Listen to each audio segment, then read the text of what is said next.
আজ আমি এমন একজন মানুষের জীবন কাহিনী শোনাব যে কাহিনীটা শুনে আপনি চুপ হয়ে যাবেন। চলুন তাহলে পরে শোনাই।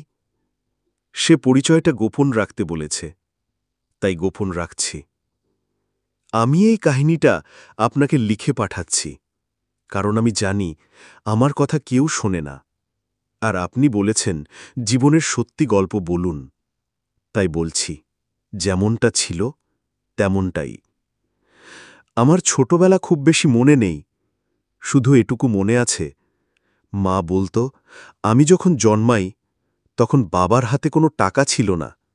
সেই দিনই নাকি বাবা প্রথম চুরি করেছিলেন আমার দুধ কেনার জন্য। আমার বাবা একজন মাদকাসক্ত ছিলেন। ঘরে আসতেও ভয় লাগত, কখন যে মারবে কিছু বলা যেত না। মা কতবার শুধু আমাকে বাঁচাতে নিজে মার খেয়েছে। আমি যখন ক্লাস 3-তে পড়ি তখন বাবা এক রাত ঘরে ফিরে আর বের হয়নি। সকালে দেখি বাবার নিথর দেহ পড়ে আছে, গলায় দড়ি। মা তখন একা, আমাকে নিয়ে দিনমজুরি করে, একবেলার খাবার 2 ভাগ করে খাওয়াত। আমি বুঝেও কিছু বলতে পারতাম না, শুধু প্রতিজ্ঞা করতাম আমি বড় হয়ে মাকে সুখে রাখব। কিন্তু ভাগ্য আমাদের জন্য অন্য কিছু লিখে রেখেছিল। আমি কলেজে ওঠার পর মা হঠাৎ অসুস্থ হয়ে পড়ে। ডাক্তার বলে ক্যান্সার, চিকিৎসা দরকার। কিন্তু আমি কই যাব? চায়ের দোকানে কাজ করি, দিনে 200 টাকা, তাতেই মা বেটার সংসার।